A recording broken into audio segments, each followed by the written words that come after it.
hop right on in to Twig.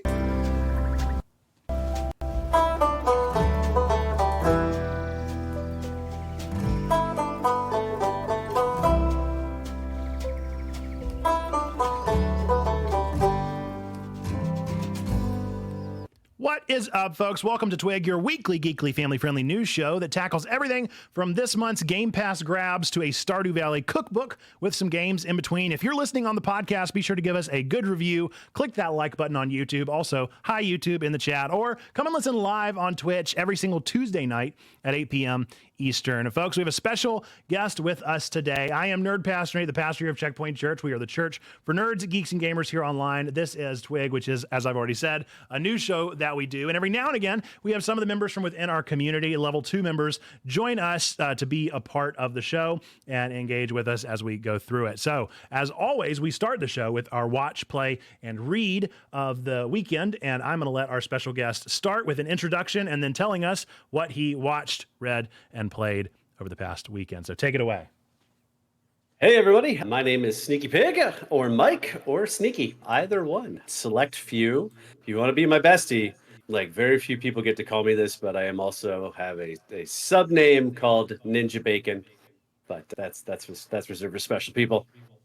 All right, so what have I? Okay, I'm gonna start with reading because I'm actually reading a lot and it's getting just a tinge overwhelming. So I started reading Babel a while ago based on some recommendations. So far, it's actually been pretty decent. It's not bad.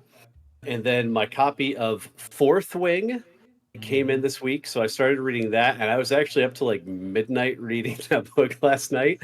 And so interesting story. It very similar to a lot of fantasy stories, but I don't know. It's hitting the right vibe right now. So I've seen that one everywhere. So it's definitely one of the most popular of the year. Yeah, it's been good. And then our Checkpoint Book Club has started to read This Is How You Lose the Time War. So I'm waiting for that book to come in. I think it's supposed to be here in a couple days. So playing, I touched Baldur's Gate 3 for probably the last time in a while. I definitely need to start the messenger for our Button Bash Brigade. But I have been playing I've been playing Starfield like crazy for the last 4 days. I think if I total up all of my time, because I've started and stopped a couple times, made a couple characters, messed around with some things to see what I wanted to do before I finally settled on one that I really like. And so I might be up to like 30, 40 hours already. So, but I am absolutely enjoying it. It is a solid 4 out of 5. If you like Bethesda games and you like Fallout, it is right up your alley. Like it's exactly what you want from a Bethesda game, bugs and all. Which so far I haven't run into any. Like I've had one crash very, very early on, and I don't know if that was because my hard drive was too full, so I shuffled a whole bunch of stuff around and cleaned up my hard drive a little bit. But it runs as smooth as butter. I would say my biggest knock against it right now is there's almost too much to do. Like I will say 40 hours in, and I feel like I've barely made a dent. So it's a lot. It has taken a lot of, I'm going to say, the best parts of a lot of sci-fi games lately, space games especially. You could definitely see where No Man's Sky has made its impact on this game big time. And so I'm loving it. But all right, and then lastly, keeping up with Ahsoka, because I've been training for some races that have been coming up. So while I'm running on the dreaded treadmill, I've been watching Critical Role Campaign 3. And then been enjoying the One Piece live action on Netflix.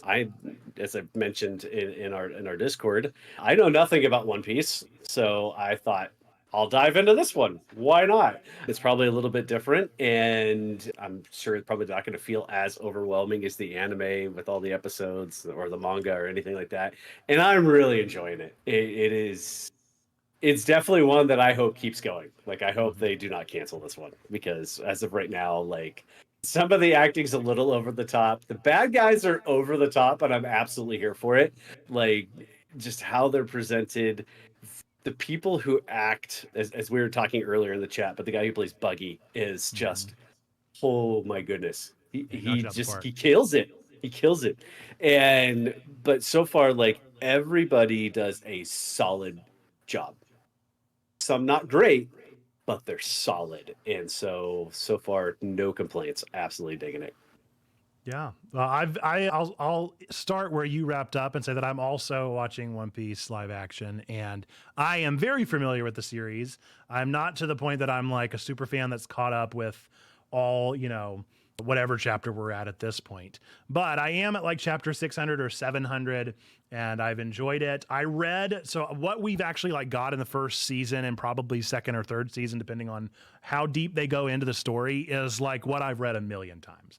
This would have been what I got in Shonen Jump, and every single time I was like waiting for the next issue of Shonen Jump, I would have just read it again and again and again. So I love the story that we're getting to see. I am terrified for what will come with the season 2 and the characters we'll get to see. I'm terrified for what they'll do with a lot of the different like weird characters. They've done a good job, and I think the special effects have been fun, if not always the best. They've at least been like inspired. And I think that's a good way of looking at what a live action anime can be. And I'm excited, especially from this one, for the level that Ichiro Oda, the mangaka, has been involved in the actual production of the thing. I hope that that means that Netflix won't cut it super early because of the involvement of the creator, because of the belovedness of this series, maybe, but who could really say at the end of the day?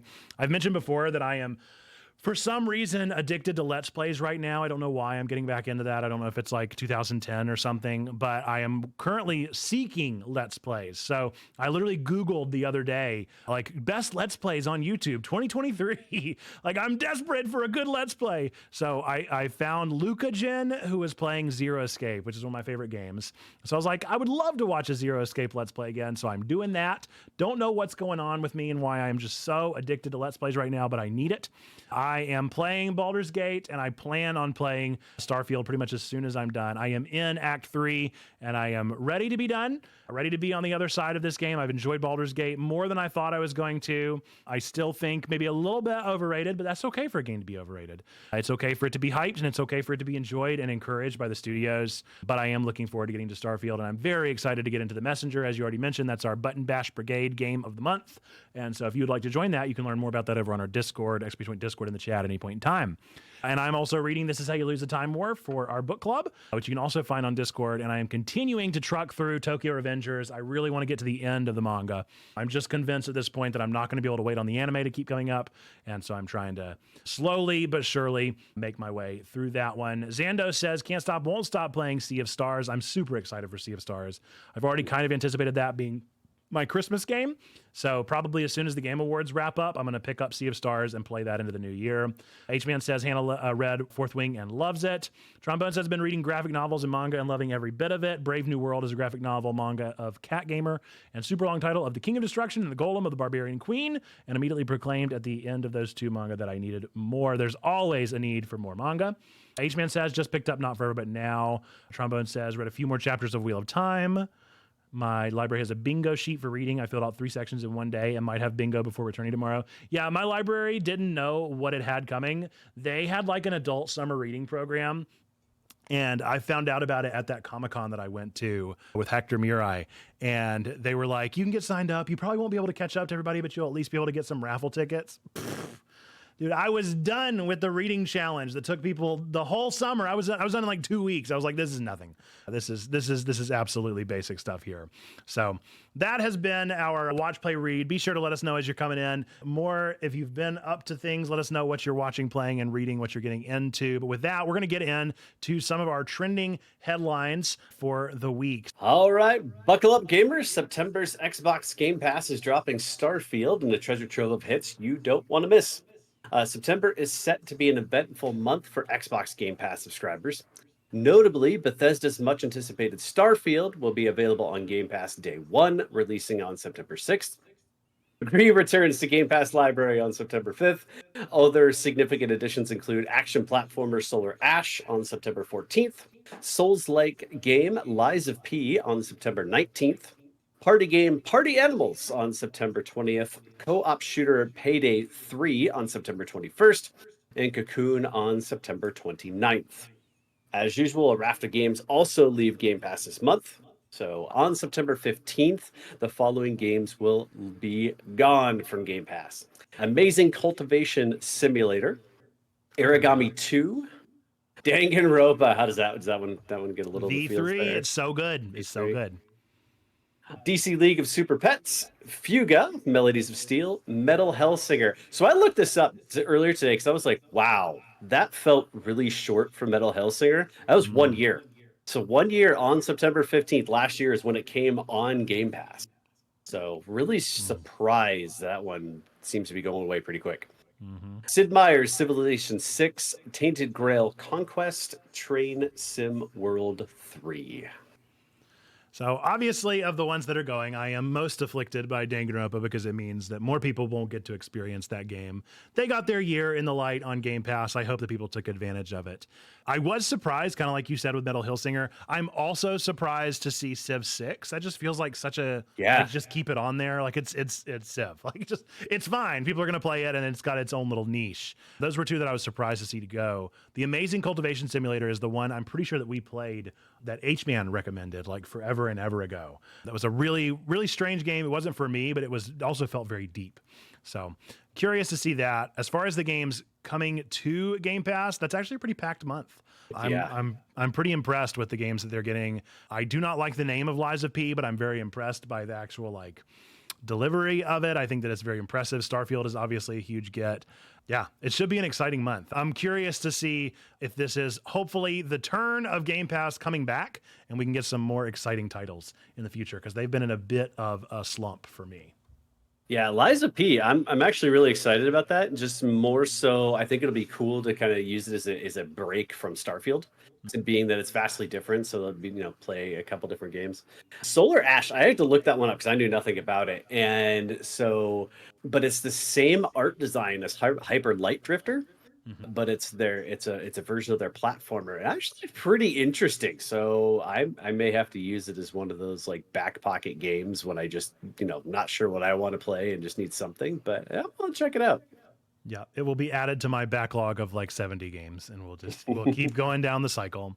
All right, next story we're going to get into ditching the cheat codes and grabbing your apron. Stardew Valley's first official cookbook is a recipe for in-game success. Stardew Valley, the popular farming RPG, is getting its own cookbook slated for release in spring 2024.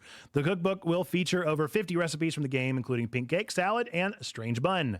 Food plays an integral role in the Stardew Valley experience. I might not agree with that. Helping players replenish energy and health, and also serving as social currency within the game's community. The announcement post has already received widespread acclaim, garnering 47,000 likes and nearly 10,000 reposts. Now, I'm going to absolutely pre-order this thing. There's literally no way I'm not going to own this cookbook, but it does feel a bit silly because the ingredients, like the recipes in Stardew Valley, are first off not very invigorating to the gaming experience. It's not like it really adds anything. And then also, as you can tell by the names, pink cake, salad, and strange bun, there's also boring names. It's not like it's some intricate recipes or some kind of like gourmand level delivery system. Like I would be intrigued now that I've played so much Dave the Diver to like see that turned into a cookbook. Although I guess that's just sushi at the end of the day.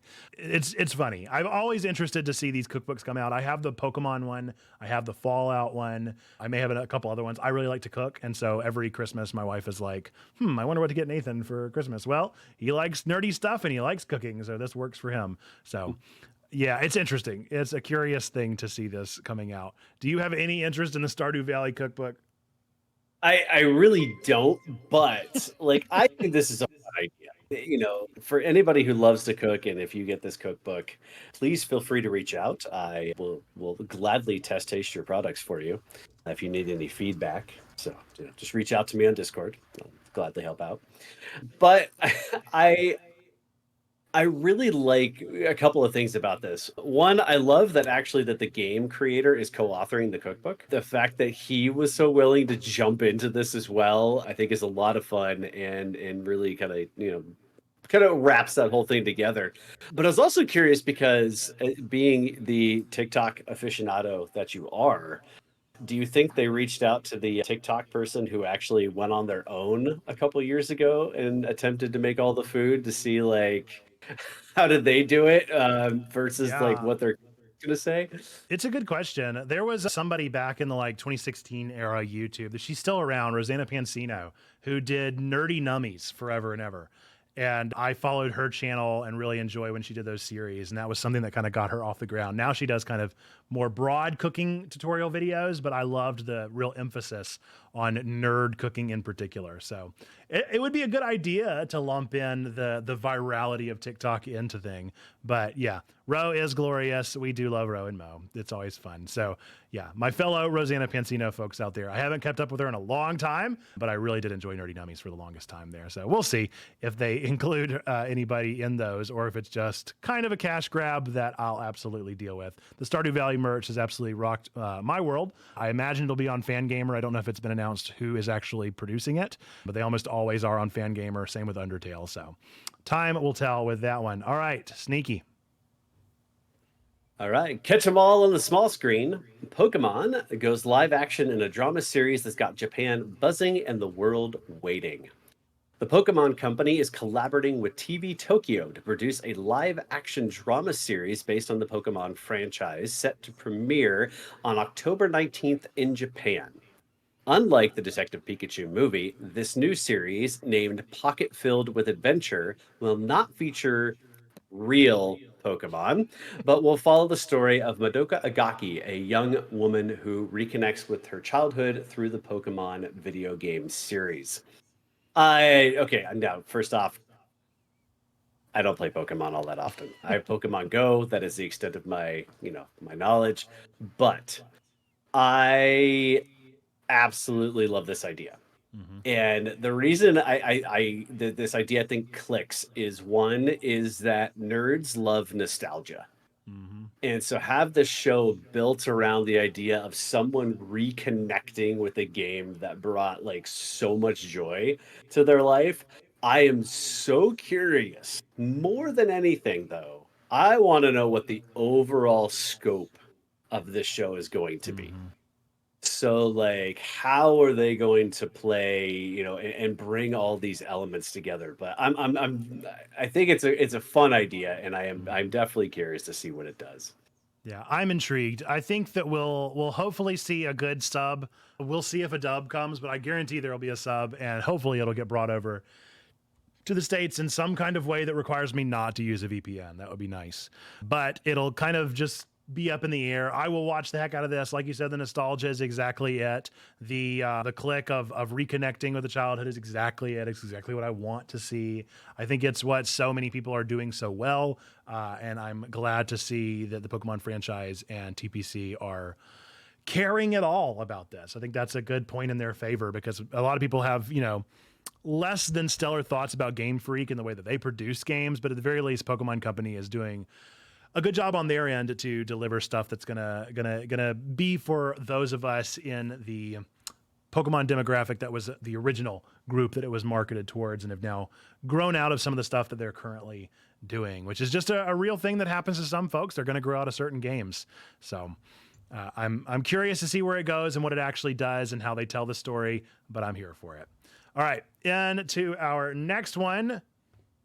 Late Night Legends Unite. Colbert, Fallon, Kimmel, Myers, and Oliver hit the podcast waves for a cause that'll have Hollywood writing thank you notes.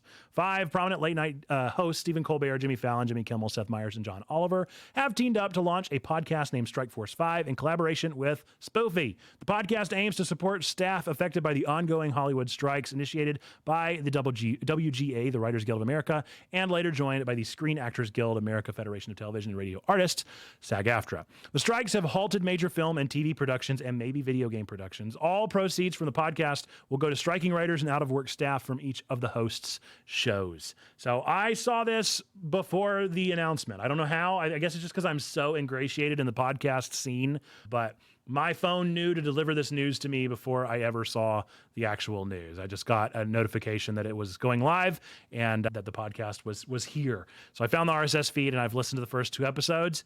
It's okay. I mean, it's not anything that's going to absolutely blow your minds. It's not some kind of groundbreaking new material. What's groundbreaking about this is the cause behind it, the fact that they're trying to support their staffs, and also that it's just this huge conglomeration of late night hosts.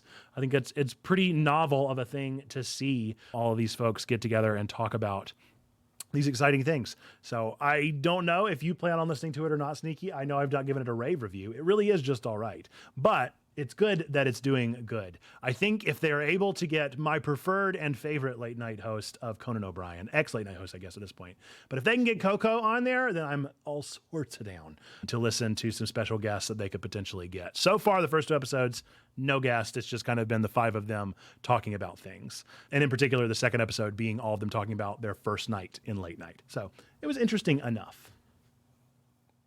Yeah, I like the concept behind it, where it's not a let's sit down and have these late night hosts be angry at producers and hitting their desks and all this, but it is very much a let's just sit down, tell stories.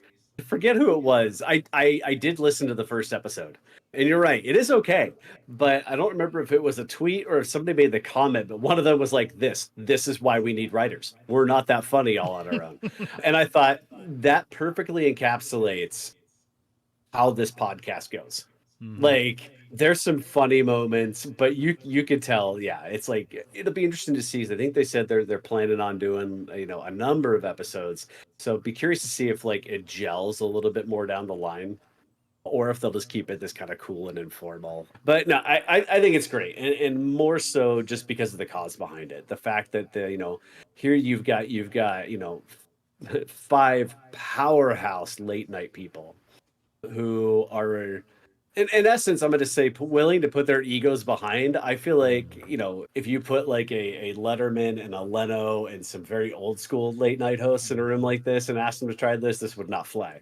It definitely feels like these 5 have kind of pulled back on their egos quite a bit to say, this is not about us. This is about supporting those people who need help during this time. And I think it's fantastic, and I hope it does well, and I hope that it does exactly what it's supposed to do and help people, whether, producers, writers, cameramen, all that stuff. Like, hopefully it will help them out. Yeah. I'm definitely curious to see how many episodes we get. And like I said, I really do hope some guests come on board, because that would be even more enticing in getting people to get those clicks, that would get those monetized dollars, that'll get the staffs paid. So we'll keep tabs on that and see if it goes anywhere from here, or if it's just a good thing. On to our next one. Wave goodbye to the Mushroom Kingdom. Super Mario Bros. Wonder unlocks a floral universe so epic it's getting its own Nintendo Switch. Nintendo Direct has unveiled a wealth of details for the upcoming Super Mario Bros. Wonder game. The game will introduce a new realm called the Flower Kingdom, different from the traditional Mushroom Kingdom. Players can explore 7 distinct areas within the Flower Kingdom. I'm going to trip up on that. The game allows for 8 playable characters, including Mario, Luigi, Peach, Daisy, Yoshi, Nabbit, and 2 Toads. All characters have unique abilities except for Yoshi and Nabbit, who are immune to damage.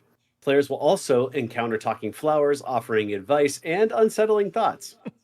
New power-ups include elephant forms for several characters and new abilities like bubble and drill power-ups. The Wonder Flower triggers bizarre events in the game, and additionally, a badge perk system and 4-player local gameplay were introduced. A special limited edition OLED Nintendo Switch based on the game was also announced. Okay, a couple of things. I had thoughts on this as I was reading it. One, hot take, it's about dang time we've left the Mushroom Kingdom behind. Mm-hmm. All right, like this should have been done so long ago to add some variety to the game. So I'm kind of excited about that. My favorite kind of like Easter eggy type moment for this was the director saying he included Daisy because he wanted a way to stop his daughters fighting over who was going to play Peach.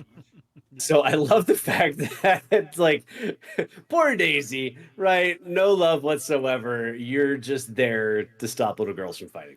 Well, look, us Luigi fans, okay, we know the plight. This was the reason Luigi was created too, and Luigi's become a beloved character. So maybe this is just the start of a Daisy renaissance, okay? There you go. There you go. Perfect. And I'm going to say last thing, seeing Elephant Mario riding Yoshi is never going to get old. Like, send me all the pictures because I saw one of the promo images and I couldn't stop laughing. I'm like, that's just perfect. So for those of you who are into this and love it, yeah, let me know what you think. Not my tea, so that's okay. But I'll be curious to hear what people think about these changes and the badge system and all of that. So. Yeah, I'm very curious about it. I love Mario. I'm definitely more into the 3D scene than I am the 2D scene. I've played the 2D games, but how many of them have I actually beaten? It's probably few and far between. I would guess Super Mario World is probably one of the few that I've really seen through to the end, but I've played almost all the 3D games to the very end. So it's an interesting world of I'm more curious about certain games and less curious about others, but I do love the iconic level that they are, and I'm hopeful that this will be another entry into an iconic series.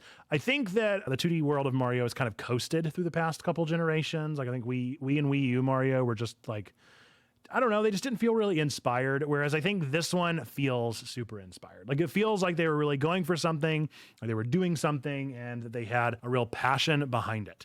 I'm still sad to see that they are only doing local gameplay, but that is so Nintendo. It's just they want to be a couch co-op and nothing but a couch co-op. They're not interested in your virtual over the internet friendships. So that's frustrating. But I am excited about the power-ups. I'm excited for the stuff that we maybe haven't seen, for the secrets that we're gonna find. I plan on at least starting it on stream. It feels like a good game to play on stream. I mean, it's who doesn't love seeing somebody die in Mario a million times? I think that'll be fun at the very least, but we'll see if we play through the full game. It really depends on how long it is. Sometimes 2D Marios are pretty short, and sometimes they are real beefy. I guess it depends on how many secrets lie within the pages. I'm interested in Luigi, of course. I mentioned I love Luigi, and I do like that they brought Nabbit back for the kind of like baby mode, the like if you want to play easy mode and not die, you can play as Nabbit. I'm curious about the Yoshis and all the sort of stuff that you got there, the mini playable characters, and I like the new flowers. So I'm down for it. I fully plan on playing it at the very least on my own time. I'm going to try to make this one of the 2D Marios that I have played through to the end, and maybe we'll see if I can go on to others from there.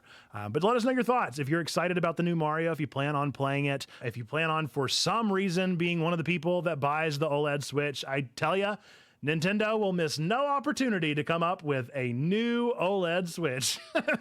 It's like, when's a new console coming out? We are not going to tell you, but we sure are going to give you a red Switch. You've never seen it before.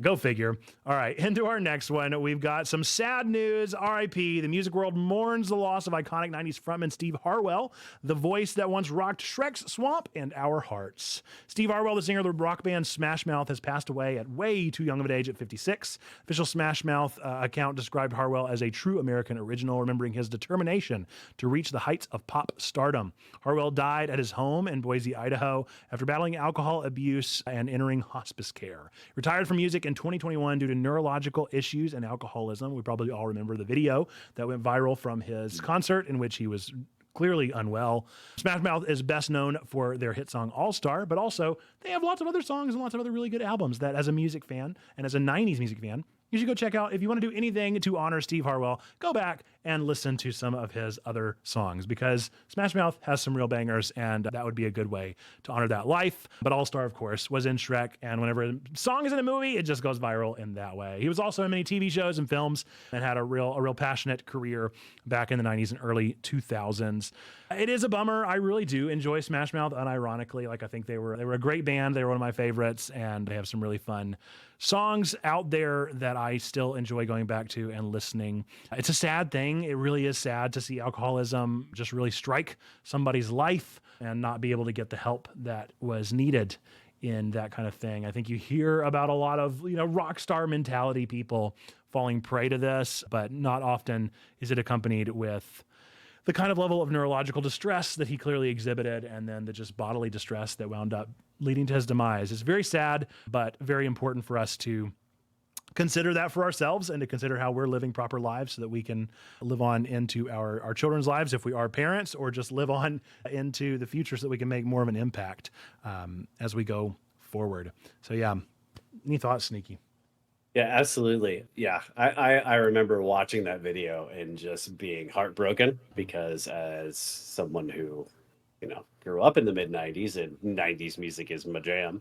And Smash Mouth being one of those bands that I thoroughly enjoy. It's heartbreaking to see a band that you've enjoyed, you love, and just kind of see them just fall down the wayside due to just bodily issues and alcoholism all in it as well. So it is awful and very heartbroken for his family. But so today I did sit down throughout the day and I did have Astro Lounge running on Spotify. But I will say, actually, Walking on the Sun, probably my personal favorite Smash Mouth so song. good.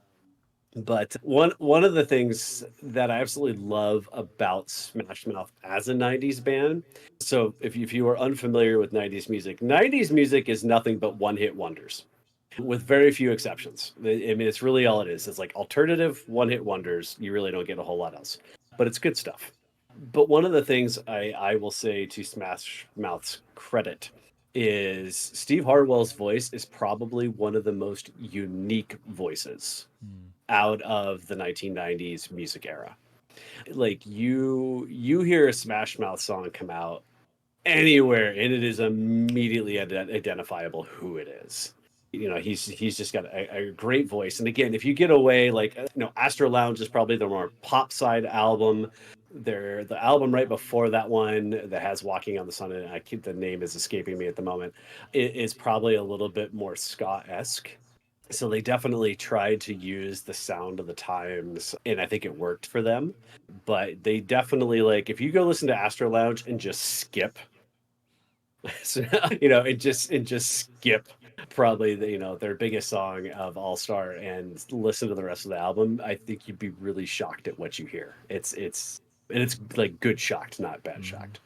I think that album has When the Morning Comes, and that's like one of my Yes. favorites. Oh, that's a good one too.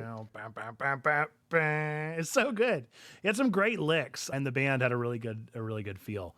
So yeah, rest in peace. And as you said, best wishes and prayers and thoughts and all those things go out to the family and to the band and to all those folks that were affected and impacted by this loss. And yeah, it's always hard to hear. Okay.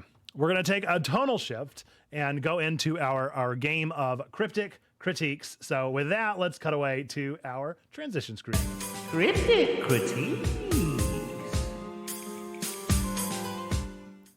All right, this is Cryptic Critiques. We are going to give 3 prompts of a arguably 5-star game, but I'm going to give 1-star prompts. These are real 1-star reviews that I found online for some of the best games out there. I'm going to read them off, and you in the chat can kind of hold the answers in your head, especially since I have a guest. I have a feeling you're all going to get this one. Just spoiler alert for the 3rd prompt, you're going to get this one, but see if you can guess before the 3rd prompt. See if you can guess the 1st or 2nd prompt, and maybe you can do it, but prompt 3 is going to give it right on away, but I couldn't not. Okay, so first prompt for this 5-star game that got a 1-star review is, if you told me it was an Ubisoft game, I'd 100% believe you. I believe that was meant derogatorily. I'm going to say that was probably a derogatory statement there. Prompt 2, this game would be good if you got rid of all the combat and the entire open world map and it was just a horse precision platformer. Call it I Want to Be the Mayor. Couldn't not put in I Want to Be the Mayor in there. That was a good little joke. And you'll know why that was so good if you realize what it is. And prompt number 3, more like Smelden Ring. If you didn't get it from Smelden Ring, then I'll tell you what it is. The prompt is Elden Ring. Of course, it would be Elden Ring. I found this was just hilarious to me. Really, prompt number 2 was the one that got me, because if you've never played Elden Ring before and been on that horse and experienced the world through that horse, it is a game changer. The fact that the horse has a double jump is amazing. It's something beyond anyone's comprehension and a pretty hilarious way to take it of this game that is pretty iconic, winner of everything last year and just absolutely rocked the world last year. And somebody thought that it was just a smelly game. So Sneaky, would you have gotten it by just the first 2 prompts if you hadn't seen the spoiler-ridden Smelden Ring? The second one, I was, because the second one, I actually started to it was between Elden Ring and Red Dead Redemption 2. Yep. How many games do you really So- ride a horse in? Exactly, and that's like, what. So yeah, it was the horse clue, and then I was like, okay, it's got to be. He's got to be either one of those. But and then I was as I'm mulling it over this afternoon, I was like, oh, horse precision platformer. Like Yep. you think about it, really gives it away. But I did think, you know what? If they really did actually do all that, and all you did was use the horse and just double jumped everywhere, I'd play that. Yeah, sure. Why not? There's got to be a mod. There's somebody out there that's made that, and it's just living on itch.io, and somebody will eventually download it and find it. Okay, well, that has been Cryptic Critiques. I hope that you enjoyed it. Hope that you got the response and figured out what it was going to be. We're going to get into our next segment of the show, everybody's favorite. That's right. It is time for To the Discord. To the Discord. If you would like to submit news via our Discord, you can join it, !Discord. Or if you want to submit news directly to us without joining the Discord, bit.ly/DearTwig, DearTwig. And you can join in there and submit your news to us directly. Otherwise, we just pull news off of our Discord channel. Specifically, ask questions, get answers. Every Monday, I'm going to ask, what should Twig know about from the last week? And these are what you sent us. Our first one comes from Splash Force. Splash says, it keeps going to the top every time I press that button. It's driving me bonkers. Okay. Splash says, with a lineup of lackluster games and a substantial price hike, Sony's PS Plus is in hot water. Is this a momentary misfire or a sign of declining value in the service? Let's delve into what has made September 2023 possibly the worst month ever for PS Plus subscribers. The article that was sent to us criticizes Sony for its September 2023 PS Plus lineup, which features a poorly received game, Generation Zero, a mediocre MMO, Black Desert, and one decent game of Saints Row. To make matters worse, Sony has increased the subscription prices across all PS Plus tiers, Essential, Extra, and Premium, without offering any additional benefits or even a justification for the hike. While PS Plus has previously offered good value, the article argues that this month may be the worst ever, especially when coupled with significant price increases. So, what do we think about that? Black Desert was, of course, made by the dev that just did the game that had everything in it at whatever it was. I can't remember what the name of that game is anymore, but it was the one that it was the most recent Gamescom, where it was like, you can ride a horse and you can skydive and you can do this and you can face through a wall and there's portals and there's all this stuff. So that's made by Black Desert dev and also future dev of Doki V. So a very interesting company there. I never played the MMO. I feel like I heard okay things. I feel like every MMO is arguably mediocre. They're kind of just, the whole point of them is, are you playing them in community? And if you aren't, then they're probably just going to be an experience. Saints Row, yeah, I mean, that's a good game. I've never even heard of Generation Zero. So I really haven't been excited by just about any of the free games from Xbox Gold or from PS Plus in years. But I do agree that matched with that subscription price hike is a bit of a bummer. A bit of a bummer to see. Yeah, absolutely. That was my first takeaway. That this is probably just a huge oof by PlayStation, and it is not great optics when you say you're raising prices, and then you also drop a bunch of games that a bunch of people were kind of like, not so great. But here's my ultimate takeaway on this. I don't know the ins and outs of how PlayStation decides what games get chosen. So I don't know, how that all works, but I understand, and I say this because I primarily play on my PlayStation, my PS5. So I get that every month can't be winners. Like you have 12 months, you're bound to get one or two bad months because I don't know how that all works together. So some thoughts I had were like, could PlayStation just be dropping, a load of really bad games because they know Starfield's coming out? So could they just be like, everybody's gonna be playing this? We don't have your attention anyway.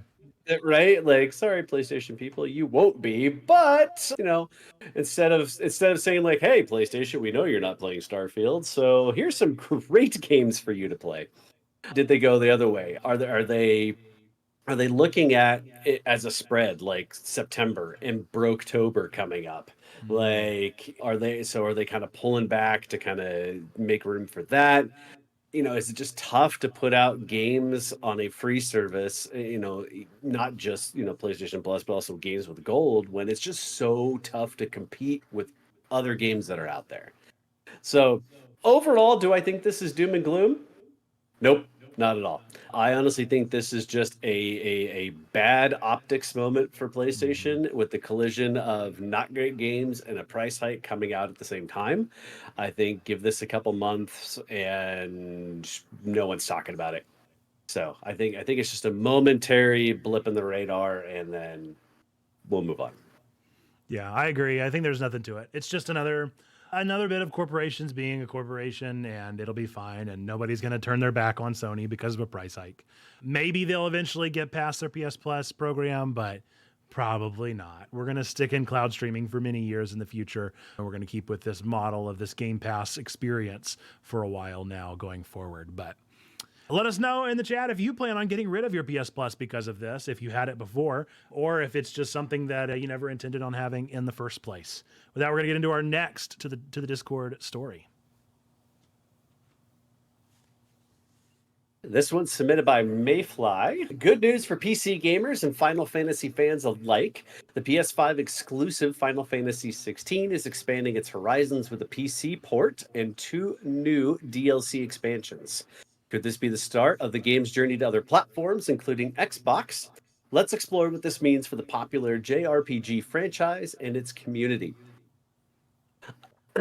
During the Voices from Visalia panel at PAX West, Final Fantasy XVI producer Naoki Yoshida announced that the game, initially a PS5 exclusive, will be getting a PC port along with 2 paid DLC expansions. Although there are no details about the release date yet, Yoshida promised more information by the end of the year. Additionally, a free update is now available that adds cosmetic items and includes minor bug fixes. The article also hints at the possibility of the game being released for Xbox Series X and S platforms in the future. So I think this is awesome news. One, because Final Fantasy 16, I want to play it. It is definitely going in the back burner for some time, but I am more excited that Cam gets to make more videos. And so for him to go out and to start playing more Final Fantasy 16, so if you please go check out Cameron Indiana on Twitch, people. Awesome people. Cam has been streaming Final Fantasy 16 and it has its whole journey up on YouTube, and it's been about the only way that I've been able to play it vicariously through him. So the fan support seems to be amazing for Final Fantasy 16. So obviously more content for the game cannot be a bad thing at all. And also putting Final Fantasy on more platforms, not a bad thing at all. Like, let's make this happen. And again, I'll sit here and be sad for a moment as I really want to play this game, but I have too many games. Yep. Agreed. I think that this is one that I'm going to continue to put on the back burner as well. Hope that Cameron plus Deanna, thanks Trombone for shouting them out, will continue to play for us. I look forward to DLC. I think that it's been a fun little adventure, and I'm down. I'm down for it. I'm down to see more of it. Maybe with a PC port that would allow me to play on my Steam Deck, and that would entice me a little bit better to play it in bed. Although with PlayStation Portal thing coming out, maybe I'll be doing that anyway with PlayStation. Could do it there, but time, unfortunately, does not change much, and I don't have much of it to offer. But do let us know if you plan on picking up Final Fantasy 16, especially if it comes to Xbox Series X and S. But definitely, since it is for sure coming to PC soon and very soon. With that, we're going to move into everybody's favorite section of the show.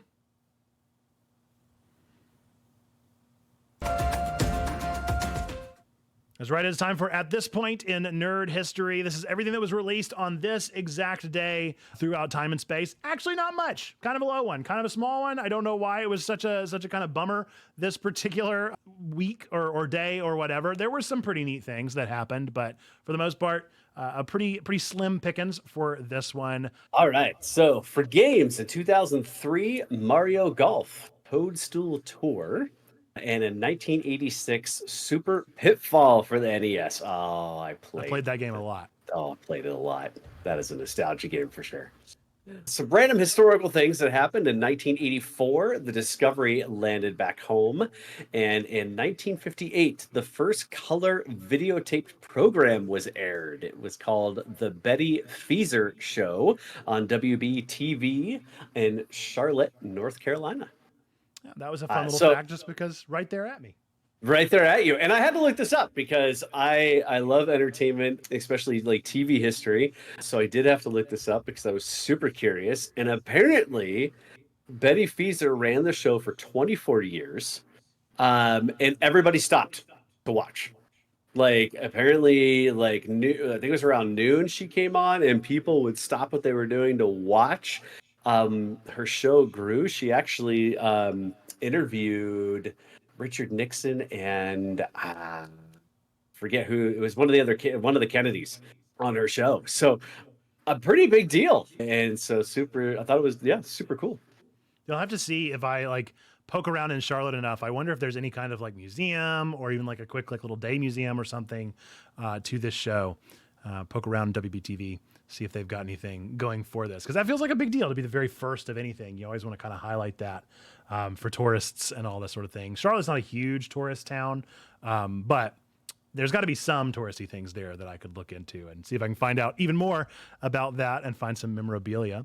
And yeah, Zando said Toadstool Tour is the GOAT. I did enjoy Toadstool Tour. I really loved the Game Boy Advance. Mario Golf in particular, Advance Tour was one of my very favorite games, like of all time, surprisingly. I don't know why I loved it so much, but it was the right time, right place, and had those RPG elements. And Toadstool Tour was kind of along the same time, matching era, and definitely enjoyed as well. But Pitfall still kind of takes the cake for me as far as being an impactful one that came out today.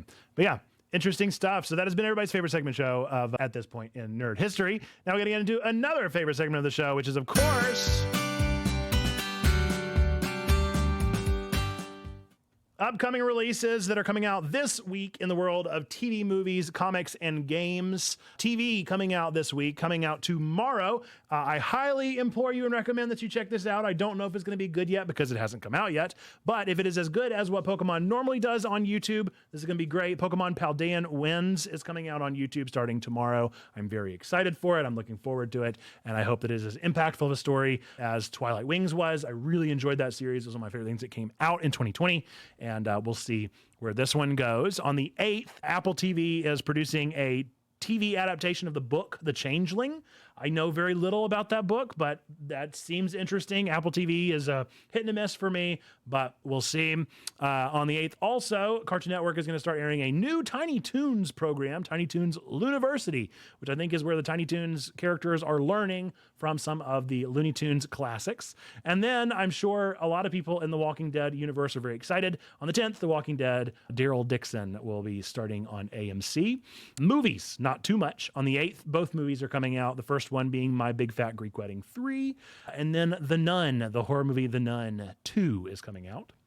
And then comics starting tomorrow. I believe it's just a one hit comic. I don't know if it's going to be multi-volume or not, but on the 6th, the Uncanny Spider-Man is going to be released. And that is, for those unfamiliar, when Nightcrawler made his debut as Spidey. So if you want to see Nightcrawler being Spidey in New York for a short stint of time, then that would be a good comic series for you to check out. With that, Sneaky, take it away with some games coming out in the next week. All right. Coming out today on the 5th, Chance of Sonar and Starfield. Tomorrow on the 6th, Enchanted Portals.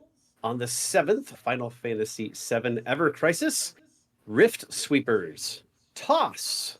Virtual reality game for those of you that dabble in the VR. Pool Cleaning Simulator. And after spending way too many hours in Power Wash Simulator, I may have to check this out. Yeah. The Many Pieces of Mr. Koo, the quintessential quintuplets, 5 promises made with her. All right. Now, if we thought Liza P was rough, that one title should have been. It's a very popular anime. So of course, it's got the super long title. All right, on the 8th, Fae Farm, NBA 2K24, Stone Sprout Valley, Increment, another VR puzzler for you, Synced, and finally on the 11th, Logiar Grimoire. There you go. So there are all of the TV, movies, comics, and games coming your way this week. Let us know in the chat if any of those intrigue you or grabbed your attention. Sneaky, any of those that stood out for you? So, hot take. I kind of wish The Walking Dead would go away. That is a hot take. I've never started The Walking Dead, so I have no opinion. Okay, so here is my firm belief. and I am 100% set on this belief. No TV show should go over 6 seasons. I can get behind that. I think every TV show needs to have 6 solid seasons of storytelling and great acting. Once you get past 6 seasons, you start to struggle. And then you get into the ER effect, right? Where you've been on the air for 20 some odd plus years, or The Simpsons, where you've been on for 30 years. And yes, you have cemented your legacy or in TV history by that point. But yes, Doctor Who as well. Yes, that was hard because as much as I love Doctor Who, but I would also argue I think its time is done. But yeah, I'm a firm believer, 6 seasons and move on. So to hear another spinoff of The Walking Dead is just kind of like, oh, okay, I've had enough.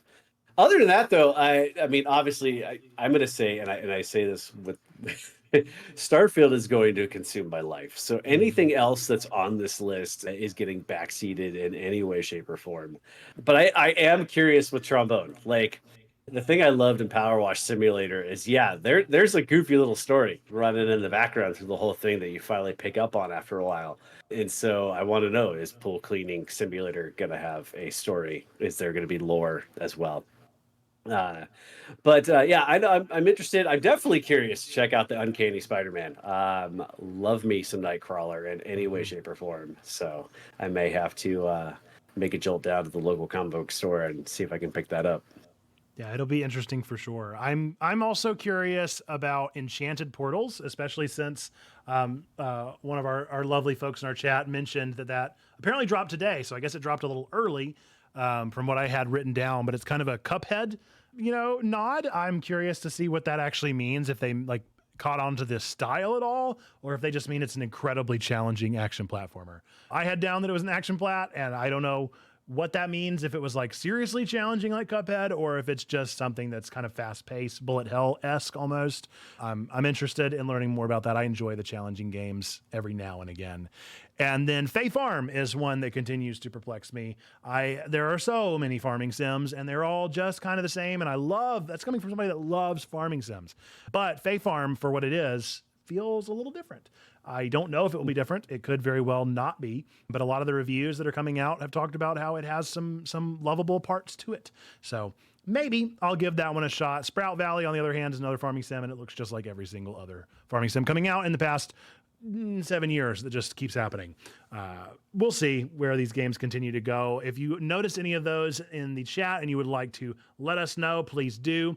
If you are in the YouTube video, drop down in the comment section down below and let us know if any of those games grabbed your attention as well. With that, we're going to move into our penultimate. Oh, nope, I always say penultimate, but it is our final segment of the show, which is, of course, that's right. It is our meme of the week. And our meme of the week this week comes from the one and only Gobi Church. And it is collecting money in the early game be like a blessing from the Lord. And then collecting money in the late game be like, this is worthless. And very fair, very true, especially for where I'm at in Baldur's Gate. I have collected so many bowls and so much incense and the armor off of every dead enemy that I have slain and sold them. And so I am just gold rich in Baldur's Gate, and truly I can afford whatever I want. So it is so pointless at this point. We'll see if Starfield has that same classic problem. I've heard that it has the encumbrance problem in spades. So I can go on. It is. I will tell you, probably in my top 3 reasons of why I will not give Starfield a 5 out of 5. Oh, well, we'll see. Yeah. I've heard a lot about it. I typically, what I end up doing in almost all these games is I maximize the encumbrance. I get as close as you can possibly get. I sell everything that I have, and then I do it again. And I don't care if it takes me all day long doing it. I'm going to get around the encumbrance one way or another, even if it takes me 10 trips back and forth to the place that I'm trying to loot. I'm stubborn, and I will ruin a game for myself and absolutely burn myself out to avoid encumbrance. I hate that system so much. So I've heard, we'll see. No spoilers. And I'd be curious. Yeah, I won't spoil anything, but I'll be real curious. If is there a gamer logic to this, and can it be qualified in some way? At what moment in a game do you go from picking up the 1Z, 2Z, 3Zs, gold items to sell before you start going, this item is now under 100 gold. I have no room for it. I have no need for it. Like, I don't want this. Like, like there's got to be a quantifiable moment in almost every game, or at least for a gamer, when that shift happens, when money, you don't have enough of it, and then all of a sudden you just have too much of it. Yeah. Well, and Fallout is one of those games that has always done that for me, where it was like I would get as much money as I possibly could until I got the armor and the gun that I wanted, and then I wouldn't pick up another thing the rest of the game. Like, it would be like, once I get those things and I get like the setup I want, I'm good. I'm good. I don't need any more. I did it with Cyberpunk. Literally every one of these games, that's where my like ticker goes off, is like, okay, I have reached the point where I have the equipment that I want. I'm good. I'm done. And that's the marker. But yeah, it is curious. Do let us know in the chat or in the comment section. Is there a point where you stop collecting money in video games and just actually enjoy the game for what it is, rather than how the game designers are trying to take up more of your time? Let us know. And with that, we're going to get to the close of our show. So Sneaky, any shout outs or anything you would like to let us know from you before we close up? Please come join our Discord. People, I cannot speak highly enough of our Discord. We're talking every day, and just lots of not only nerd talk, but just encouraging one another. So if you need a space where you just need to be encouraged, or you just want to let your nerd flag fly, come join our Discord. That's where you'll find me. That's where you'll find, the majority of the people in the chat, and we would love to have you. So please join. Yes. And Sneaky joined us here on his birthday. So let's get all the chats in the clout that we can possibly get for Sneaky being here on his birthday. I so appreciate you doing that and being a part of it. I wanted one gift, and this was it. I wanted to be on here for my birthday, because when I saw it was landing on my birthday, I was like, I have to do this. So thank you for having me. Appreciate just getting to be here. Well, happy birthday. This has been Twig, your weekly geekly family-friendly news show, delivered live on twitch.tv/checkpointchurch each week, keeping your family connected to the world of nerdy news. If you watched this far, then you likely enjoyed this one. So remember to give us a 5-star on your favorite podcast app. Click that like button, recommend the show to your favorite nerds. The promise stands, folks. If we can get to 100 subscribers on this here podcast, then I will bring real Twigs to the show, and not a moment sooner. If we can get to 100 subs, then that is what will happen. Currently, at least on Spotify, we're still sitting at 33. I will check some of our other sources and see if our subs are up anywhere else, but that promise remains. With that, we're going to close this one out with our 3 things that we believe to be true about every single one of you out there. Whether you believe in God, don't believe in God, go to church, don't go to church, hate God, hate church, we still believe these things to be true. Number 1, that God loves you, like really, really loves you. Number 2, we love you. We want community with you. Number 3, that you, yes, you matter. You are a person of sacred worth. The world is a better place. Why? Because you are in it. Folks, with that, until the next time that we see, a special shout out and thanks to our special guest, Sneaky Pigs, and we will catch you next time. Bye!